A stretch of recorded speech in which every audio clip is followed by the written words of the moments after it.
Hi everyone, welcome you all to my YouTube channel। आप सभी का मेरे YouTube चैनल पे स्वागत है। आज हम लोग set theory class 11th ISC students के लिए डिस्कस करेंगे। In the last video we did the questions of exercise 1A. Today we will complete the exercise 1A. I hope you remember in 1A we discussed about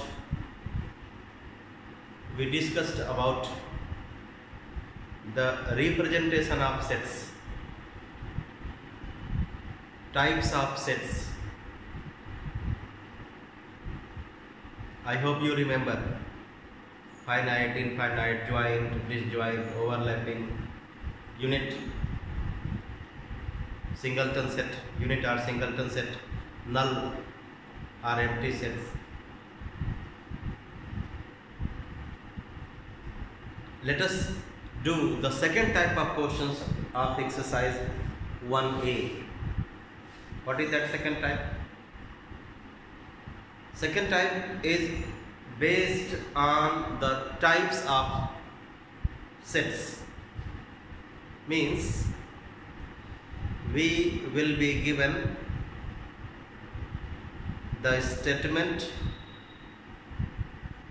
or we will be given the sets in tabular form or in roster form or in descriptive form, and on the basis of the given statement we have to say whether the set is finite, infinite, singleton or unit set or null set or empty set. And I hope you remember I explained intervals also, closed intervals, open intervals. So if we have the range of values of x, so that range of values of x can be represented by another method that is called class intervals method. Means using the intervals, whether closed intervals or open intervals, we represent the given range of values of x. तो चलिए हम लोग question number 6 से शुरू करते हैं।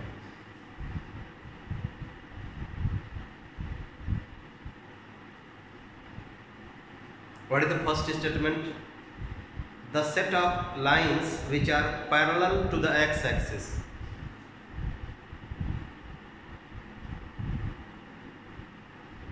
The set of lines parallel to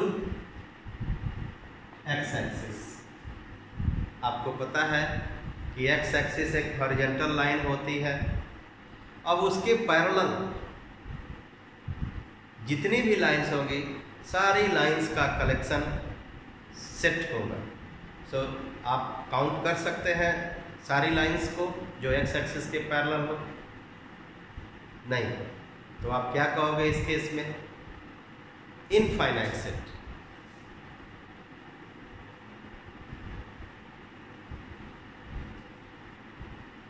second, the set of letters in the English alphabets. निश्चित तौर पे आप काउंट कर सकते हो, इंग्लिश अल्फाबेट्स 26 होते हैं।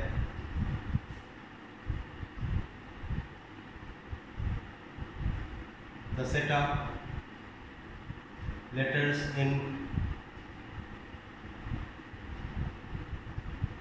English alphabets finite set. Third one, the set of numbers which are multiple of 5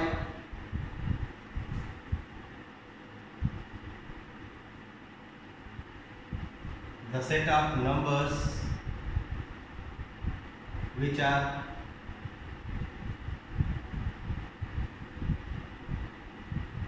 multiple of 5, infinite, आप गिन नहीं सकते। नॉन जीरो मल्टीपल्स आर 5, 10, 15, 20, 5 5 या 25, 5 6 या 30, 5 7 या 35 एंड सो ऑन, 5 12 या 55, 5 12 या 60, कंटिन्यूसली चलता रहेगा और ये एक इनफाइनाइट सेट होगा। फिर fourth, the set of animals living on the earth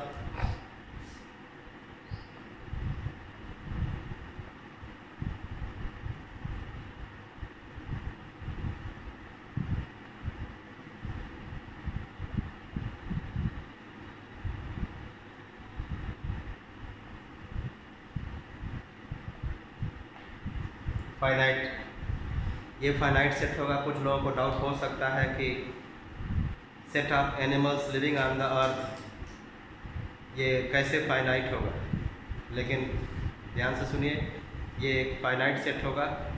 इसलिए फाइनाइट सेट होगा क्योंकि एनिमल्स इस धरती पे जब आएंगे उनकी काउंटिंग हो सकती है और आपको बस कलेक्ट करने की ज़रूरत है।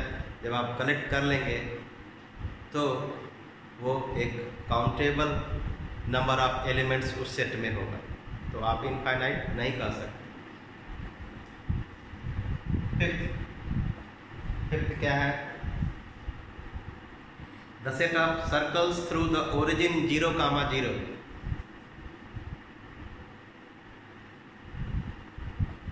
द सेट ऑफ सर्कल्स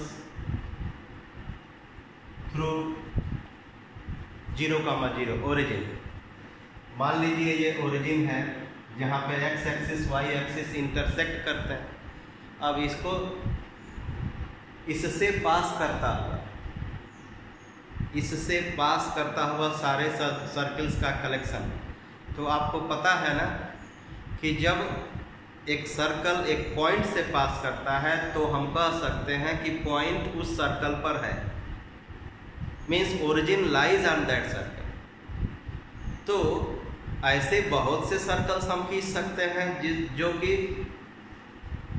0, 0 से पास करते हुए जाएंगे। एक पॉइंट से पास करता हुआ कितने सर्कल गिन नहीं पाएंगे आप। जैसे मैं आपसे कह दूं कि सेंटर लीजिए 0, 0 और सेंटर ले करके रेडियस नहीं बताऊं और कहूँ कि आप सर्कल जितना चाहे उतना खींच लीजिए, तो आप कहोगे sir infinite circles are possible with 0, 0 as centre. उसी तरीके से 0, 0 से पास करते हुए कितने सर्कल्स, तो इनफाइनाइट।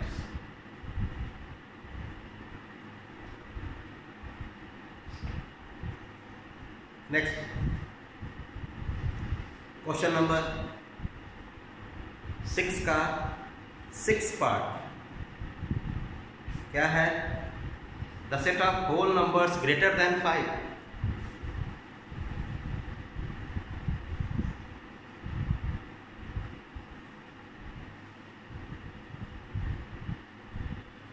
छः, 7, 8, 9, उसके बाद कहाँ तक नहीं पता, इनफाइनाइट तक।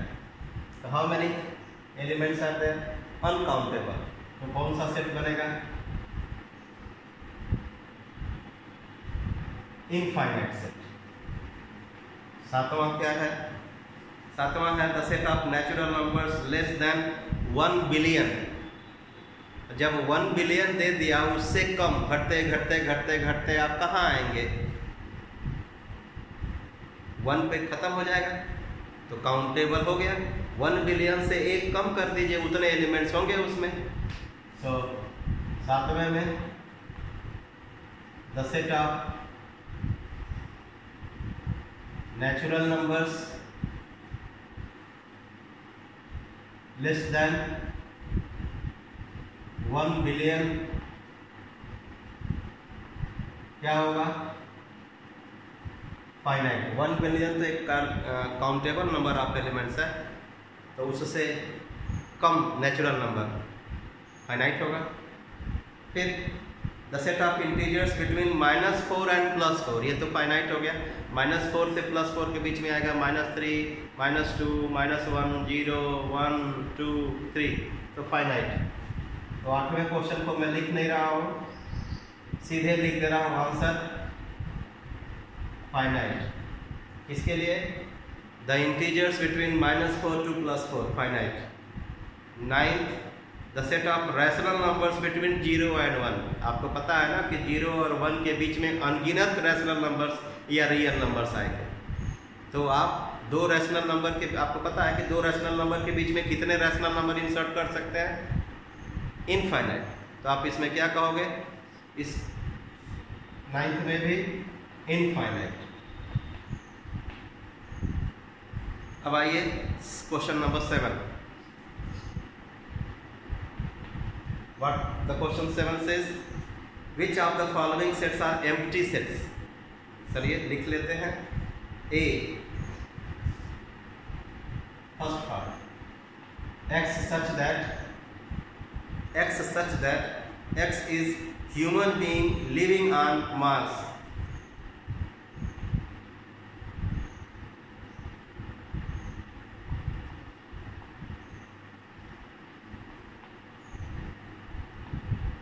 X is a human being living on Mars। तो आप गिन पाओगे मार्स पे कितने लोग रहते हैं, मंगल ग्रह पे कितने लोग रहते हैं? कोई नहीं रहता, कोई जीवित व्यक्ति नहीं रहता। तो आप क्या कहोगे? एम्प्टी सेट, क्योंकि इसका कार्डिनल नंबर 0 होगा। Second, x such that x is an odd number divisible by 2। x such that x is an odd divisible by 2। अब आप बताइए, 2 से कोई ऑड नंबर कटता है? ऑड नंबर्स की परिभाषा ही है कि odd numbers are those numbers which are not divisible by 2। तो 2 से कटने वाला कोई ऑड नंबर आपको इस सेट में मिलेगा? नहीं मिलेगा। तो आप ये नहीं कहेंगे कि सेट बनेगा नहीं, सेट बनेगा लेकिन उस सेट में कोई एलिमेंट्स नहीं होंगे, उसको बोलते हैं empty set. Then that set will be called empty set because the set will have no element in it। Third one, x is a point common to any two parallel lines। दो parallel lines एक दूसरे को intersect करेंगी, दो different parallel lines एक दूसरे को intersect नहीं करेंगे। तो इंटरसेक्ट नहीं करेंगी तो कॉमन पॉइंट नहीं मिलेगा। तो कॉमन पॉइंट नहीं मिलेगा तो इस सेट में जो लिखा हुआ है क्वेश्चन में कोई एलिमेंट नहीं होगा, तो ये एम्प्टी सेट होगा। x such that x is a common point of parallel lines, तो ये भी होगा एम्प्टी सेट। फिर D is equal to set with an element 0। इस सेट में एक एलिमेंट है, वो है 0। 0 बिलोंग्स टू दिस सेट, इसलिए ये एम्प्टी सेट नहीं हुआ, ये सिंगलटन सेट हुआ। क्या पूछा है? Which of the following sets are empty sets? Non-empty sets।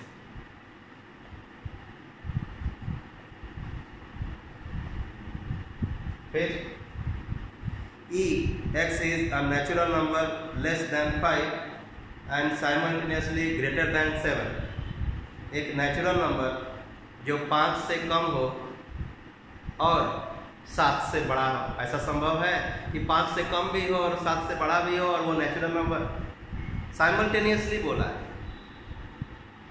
x is a natural number less than 5 and simultaneously greater than 7, संभव ही नहीं है, इसलिए ये भी एम्प्टी सेट हुआ।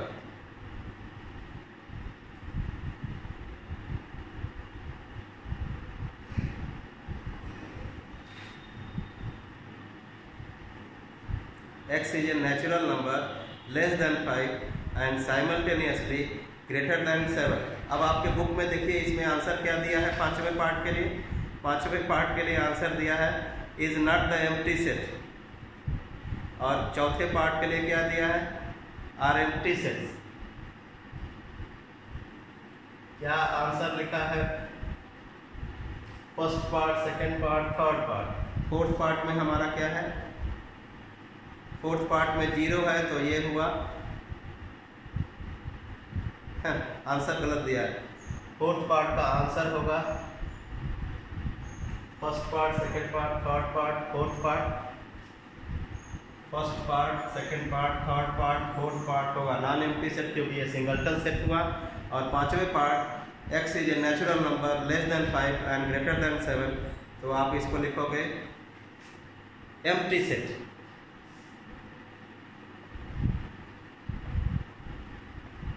क्योंकि कोई भी natural number x belongs to natural number दिया है, लिखा है 5 से बड़ा और 5 से छोटा 7 से बड़ा, वही नेचुरल नंबर जो 5 से छोटा हो 7 से बड़ा हो, ऐसा संभव ही नहीं है, इसलिए ये एम्प्टी सेट हुआ। फिर क्वेश्चन नंबर 8। तो इस क्वेश्चन के 2 आंसर्स पे आपको ध्यान देना है। बुक से वो आंसर हमारा मैच नहीं कर रहा है, मेरा आंसर मुझे लगता है सही है। आप देख सकते हैं बुक में आंसर कुछ मिसप्रिंट हुआ है या कुछ प्रॉब्लम है। Question 8, are the following sets equal, give reason. तो मैं क्वेश्चन 8 करने से पहले आपको इक्वल सेट्स के बारे में बताऊं और इक्विवेलेंट सेट्स।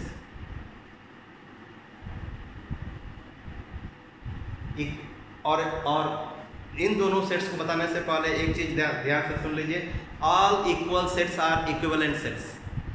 जो भी इक्वल सेट होगा वो इक्विवेलेंट सेट होगा ही होगा। क्यों, अब आपको बताने जा रहा हूं। Equal sets means 2 sets are said to be equal sets if they have same to same elements in them। हूबहू एक ही एलिमेंट्स दोनों में होंगे। और इक्विवेलेंट सेट्स क्या होते हैं? इक्विवेलेंट सेट्स वो सेट्स होते हैं जिनके एलिमेंट्स सेम हो या ना हो, उनकी संख्या सेम होनी चाहिए, मतलब कार्डिनल नंबर सेम होने चाहिए। अगर एक सेट में अल्फ़ाबेट्स लिखे हैं और उनकी संख्या 4 है, दूसरे सेट में नंबर्स लिखे हैं और उनकी संख्या 4 है, तो दोनों का कार्डिनल नंबर सेम है, तो दोनों इक्विवेलेंट सेट होंगे, न कि इक्वल। अब इक्वल सेट का क्या परिभाषा है? एक सेट में A B C D लिखा है 4 एलिमेंट्स, दूसरे सेट में लिखा है C D B A, उसमें भी 4 एलिमेंट्स है, सेम टू सेम है, तो ऐसे सेट्स को इक्वल सेट्स कहते हैं। तो इक्वल सेट्स हैं तो इक्वल सेट्स इक्विवेलेंट भी होंगे। तो चलिए फोर्थ पर क्वेश्चन 8 का फर्स्ट पार्ट पे चलते हैं। क्या है? A 2 3 B x such that x is a solution of x such that x is solution of x square plus 5x plus 6 is equal to 0। अब आप खुद देखिए, इसको सॉल्व करिए। अगर उसमें 2 3 आया सोल्यूशन तब तो आप कहेंगे कि इक्वल सेट्स है, नहीं तो नहीं कहेंगे। So x square plus 5x plus 6 is equal to 0, x plus 3 x plus 2 equals to 0, x equals to -3 and -2। Same आया। तो B में क्या एलिमेंट्स आया? -3 -2। तो आप कहोगे A is not equal to set B। Reason आपने दे दिया। Are the following sets equal? आप लिखोगे नो। रीजन आपने दे दिया। Second, x such that x is later in the word follow। So when we write the letters in the word A, set A, we will get F O L W। F O L W। मुझे पता है कि आप लोग जानते हैं कि एक सेट में एलिमेंट्स दोहराए नहीं जाते, तो डबल एल लिखा है तो डबल एल नहीं लिखेंगे, वो 2 बार लिखा है तो 2 बार नहीं लिखेंगे। फिर set B, Y such that Y is letter in the word WOLF wolf, तो WOLF सेम टू सेम है ना, so A equals to B, जब इक्वल है तो रीजन देने की जरूरत नहीं है, आपने फिर भी लिख दिया ना, एलिमेंट सेम है। Question 9, what is question 9? Which of the following are singleton sets? Singleton sets को बता चुका हूँ, नाम से ही स्पष्ट है, singleton, single, only one element in it. So we have A x such that mod x equals to 5, where x belongs to set of natural number n, n stands for set of natural number, और n में elements कैसे होंगे 1 2 3 4 5 and so on. तो mod का काम क्या होता है, अगर आप नहीं जानते हैं तो मैं बता रहा हूँ, मॉड का काम होता है, मॉड के अंदर कोई भी नंबर डाल दीजिए, अगर वो नेगेटिव है तो पॉजिटिव बन के आ जाएगा, पॉजिटिव है तो अप्रभावित रहेगा। मतलब अगर उस मॉड के अंदर अगर आपने 5 लिखा है तो रिजल्ट 5 आएगा, बट -5 लिखा है तो रिजल्ट 5 आएगा, -3 लिखा है तो रिजल्ट 3 आएगा, 0 लिखा है तो वो तो न्यूट्रल होता है, कोई फर्क ही नहीं पड़ेगा, 0 है तो 0 रहेगा, 1 है तो 1 रहेगा, -1 है तो 1 बन के आएगा। सो मॉड का काम होता है नेगेटिविटी को पॉजिटिविटी में चेंज करना। स्पष्ट हुआ? मॉड का क्या काम होता है? नेगेटिविटी को पॉजिटिविटी में बदल देना। तो कोई नेचुरल नंबर नेगेटिव होता है? नहीं होता। x such that x equals to 5, कोई नेचुरल नंबर नेगेटिव होता है? नहीं होता। तो जब आप इसको सॉल्व करेंगे तो x की वैल्यू क्या आएगी? 5 आएगी, यानी इस सेट में केवल एक एलिमेंट होगा 5, तो ये सिंगलटन सेट हुआ।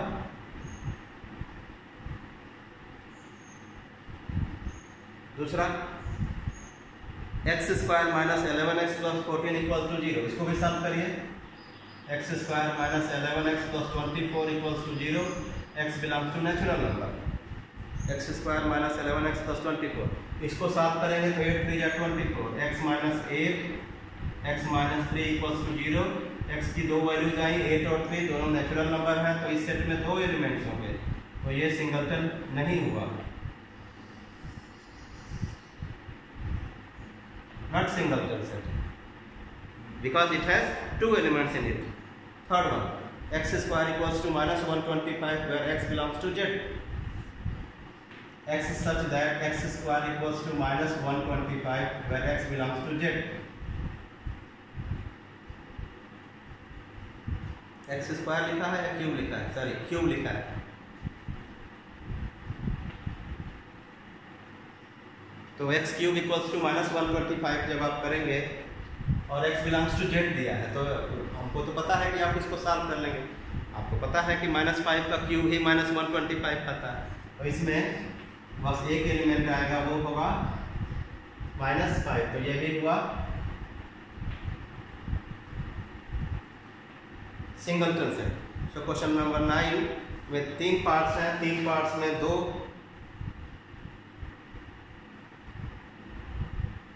फर्स्ट एंड थर्ड सिंगलटन हुए। अब चलते हैं question number 10। State the value of cardinal number, N A means cardinal number of set A. N small bracket set A लिखा है, इसका मतलब कि आपसे पूछा है कि उसमें कितने एलिमेंट्स हैं और उसको पढ़ते हैं cardinal number of set A. So A क्या है? ए है months of the year,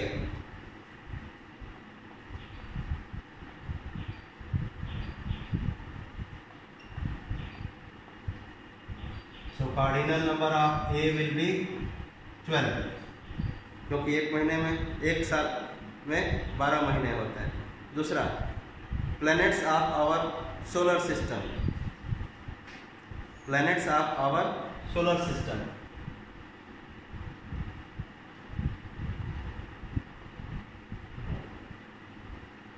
solar system. अब आपको पता होगा कि कितने सोलर सिस्टम में कितने प्लैनेट्स होते हैं उतने लिख दीजिए। नेक्स्ट 8। नेक्स्ट क्या है, x is an integer between -8 from -8 to 3।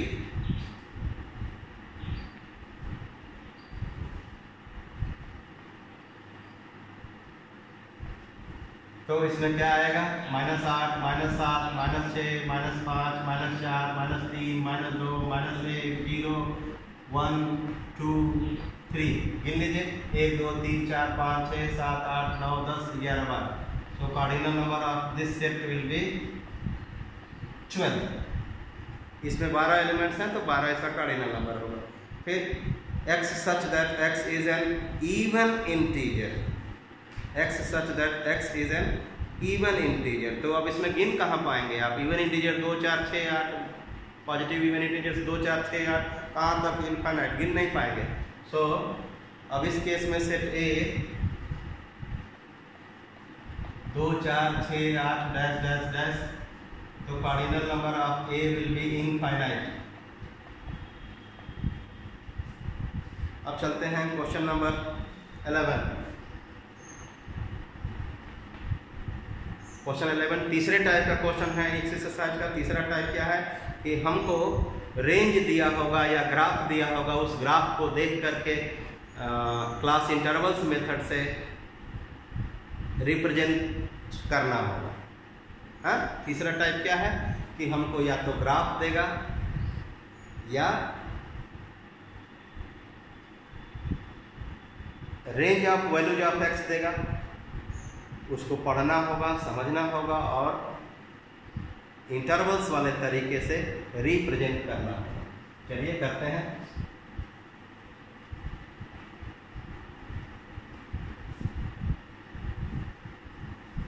x is greater than -17 less than 0। तो आप देख सकते हो कि -7 लोअर बाउंड्री, 0 अपर बाउंड्री और इक्वल टू सिंबल यहाँ मिसिंग है, इक्वल टू सिंबल नहीं है, इसलिए दोनों तरफ से ओपन इंटरवल होगा। तो -17 कामा 0। दूसरा वाला x is greater than r equal to 6 less than r equal to 12।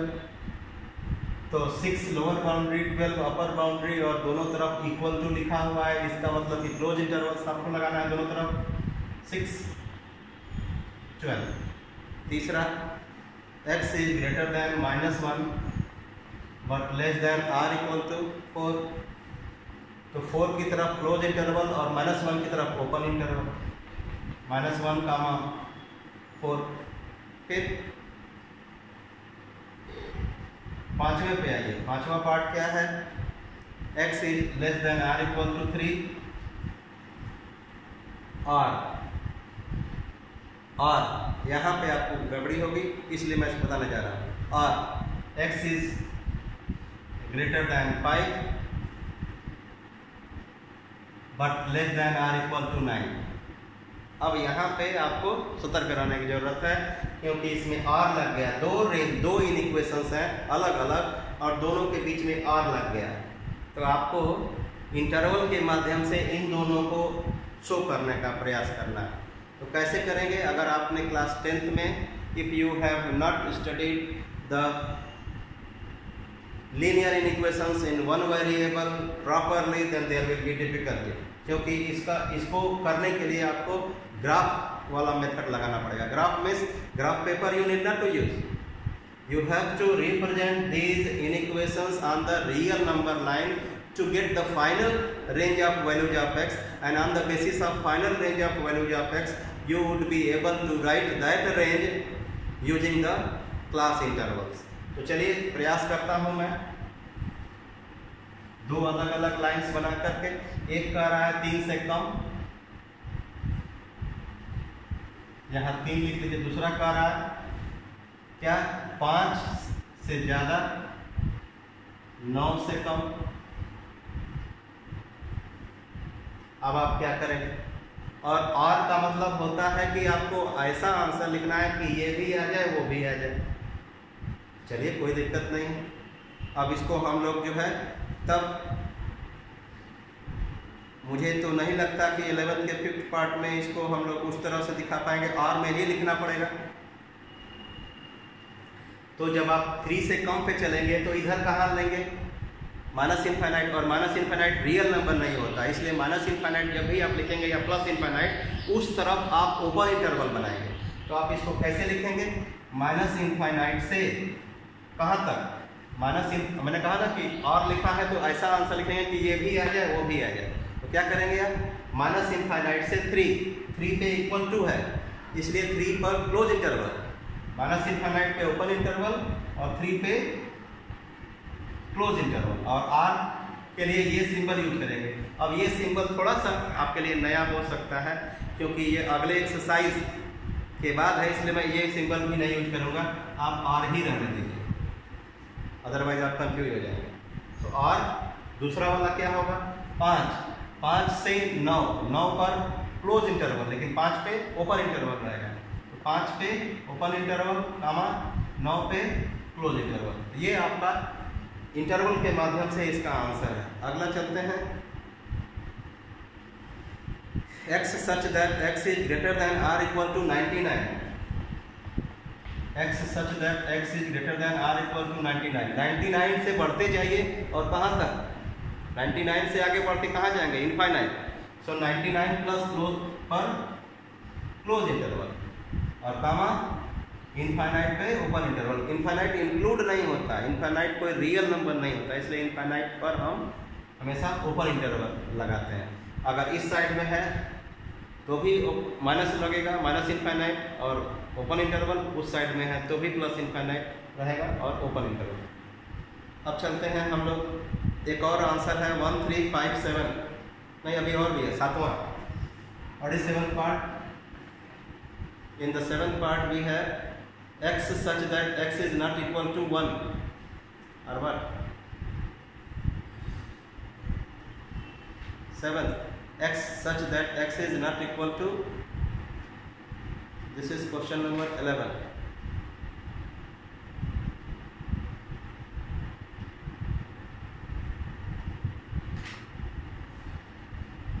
x is not equal to 1 and x belongs to r, पूरा रियल नंबर होगा लेकिन 1 नहीं होगा। तो आप इसको क्या करेंगे, जरा नंबर लाइन पे ग्राफ पे देखिए, ये नंबर लाइन है, कहाँ से, माइनस इनफाइनाइट से प्लस इनफाइनाइट के बीच में, ठीक।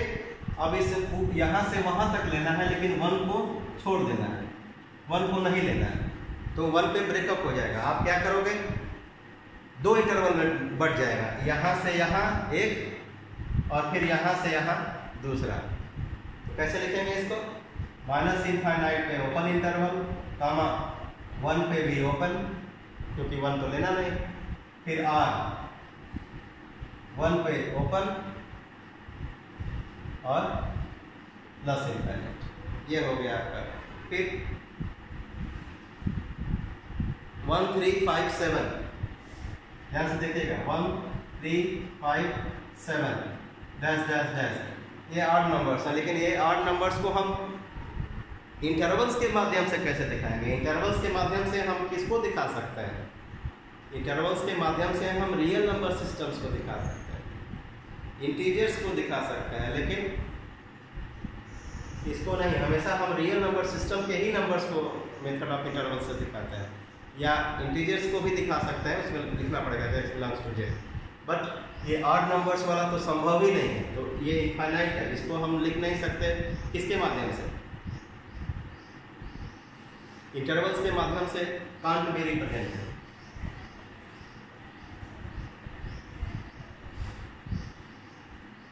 फिर x is not equal to 3, x belongs to r, ये भी उसी तरह से होगा, x is not equal to 3, x belongs to r। तो इनफाइनाइट से माइनस इनफाइनाइट से 3 और 3 से प्लस इनफाइनाइट, ठीक। अब हम चलते हैं लास्ट क्वेश्चन, क्वेश्चन नंबर 12, ठीक। अब इसमें भी आप अपने बुक से आंसर टैली करिएगा, हो सकता है कुछ मिसमैच करें, लेकिन मैंने जो आंसर लिखा है वो सब सही है। If you find any mistake in the video, you can suggest me, you can give me suggestion. I will definitely, if I find any mistake, I will correct it. Then 12th one, what we have? Graph. Real number line we have, and on that real number line we have the shaded portion, -1, -2, -3. So I hope class 10th में, in class 10th you have studied किस case में हम इस तरह से पूरे number line को colour करते हैं, रियल नंबर के केस में। ओके, तो ये कहाँ से शुरू हो रहा है? -1 से शुरू होकर यहाँ तक जा रहा है। तो आपका ये नंबर लाइन में ये अपर बाउंड्री -1 हो गई और लोअर बाउंड्री -∞ हो गई। अब इन बाउंड्रीज पर क्लोज इंटरवल लगाना है कि ओपन इंटरवल लगाना है, ये आपको मुझे लगता है स्पष्ट हो गया है। इधर -∞ पे ओपन और यहाँ पे क्लोज लगेगा, क्योंकि -1 इंक्लूड है, एक्सक्लूड नहीं है। सो -∞ से -1 और इधर क्लोज रहेगा। फिर दूसरे वाले केस में आइए। दूसरा वाला केस क्या है, कहाँ से शुरू हो रहा है? 2 से शुरू हो रहा है और 2 पर ओपन होगा, क्योंकि 2 पर ये सर्कल बना हुआ है ऐसे। सो 2 से ज़्यादा, सो आप इसको कैसे लिखोगे? इंटरवल्स के माध्यम से। अगर इसको इन इक्वेशन में लिखना होगा तो आप क्या लिखते हैं? x is greater than 2 and x belongs to r। अब इसको इंटरवल के माध्यम से लिखना है। सो 2 पर ओपन इंटरवल और इनफाइनाइट पर भी ओपन इंटरवल। फिर क्या रह गया? 1 से 4। अगला क्या है? यहाँ 1 है, यहाँ 4 है, 1 और 4 के बीच का ऐसे। तो क्या करेंगे आप इसको? अगर इसको इक्वेशन जैसा लिखना है तो x is greater then 1 less than 4 और इंटरवल से लिखना है, सो 1 पे भी ओपन और 4 पे भी ओपन। ठीक, अब आइए आप पांचवें वाले पे। पांचवें में ब्रोकन ग्राफ है, तो और लिखेंगे इसमें। क्या लिखेंगे? और -1 और इधर 2, इधर पूरा ऐसे है और इधर -4 तक है। तो इसका आंसर क्या होगा? अगर आप चाहते हैं इसको ऐसे लिखना इन इक्वेशन में, so x is greater than r equal to -4 less than r equal to -4 और x इज ग्रेटर दैन 2। अब इसको आपको कैसे लिखना है? इंटरवल के माध्यम से लिखना है। तो -4 पर क्लोज, -1 पे क्लोज और 2 पर ओपन, इनफाइनाइट पर भी ओपन। सो मैंने इस एक्सरसाइज के सारे क्वेश्चंस कर दिए। In the next exercise we will discuss about the subsets, proper subsets, family of sets, power sets, number of subsets, etc. So wait for the new video to come, my dear students. Keep encouraging me. Not only encouraging, keep yourself also encouraging. Means now you are in class 11. You know class 11 के syllabus का class 10 के syllabus से बहुत ज़्यादा कुछ लेना देना नहीं है मेरे प्यारे बच्चों। क्लास 10th के सिलेबस का क्लास 10th के सिलेबस का क्लास 11th के सिलेबस से बहुत ज़्यादा लेना देना नहीं है। क्लास 11th में सब कुछ नई चीज़ें हो जाती है। और one more thing I would like to tell you, आराम से ध्यान से सुनिएगा। क्लास 11th और 12th की पढ़ाई पूरे आपके एजुकेशनल सिस्टम का बैकबोन होता है, रीढ़ की हड्डी होता है। अगर 11th-12th को आपने बहुत ही सीरियसली डीपली पढ़ाई कर लिया तो बहुत ज़्यादा मेहनत आपको आगे की स्टडीज़ में, चाहे इंजीनियरिंग करने जाएं या चाहे आप जो भी CA बनने जाएं, चाहे आप डॉक्टर बनने जाएं, I am not talking about only maths, मैं सारे सब्जेक्ट्स की बात कर रहा हूं जो आप 11th-12th में पढ़ते हैं। तो आपको बहुत ज़्यादा मेहनत करने की जरूरत नहीं है, क्योंकि ये पूरा 11-12 ही बेस है पूरी पढ़ाई का, रीढ़ की हड्डी है। ये अगर आपका कमज़ोर हो गया तो फिर आपकी पढ़ाई में, आगे की जो पढ़ाई है उसमें थोड़ा सा प्रॉब्लम आता है। सो बहुत ही सीरियसली आप पढ़िए, रेगुलर रिवीजन करते रहिए, टीचर्स जो आपको गाइड करते हैं उनकी बात सुनिए, उनकी बात मानिए। So meet you in the next video, bye bye.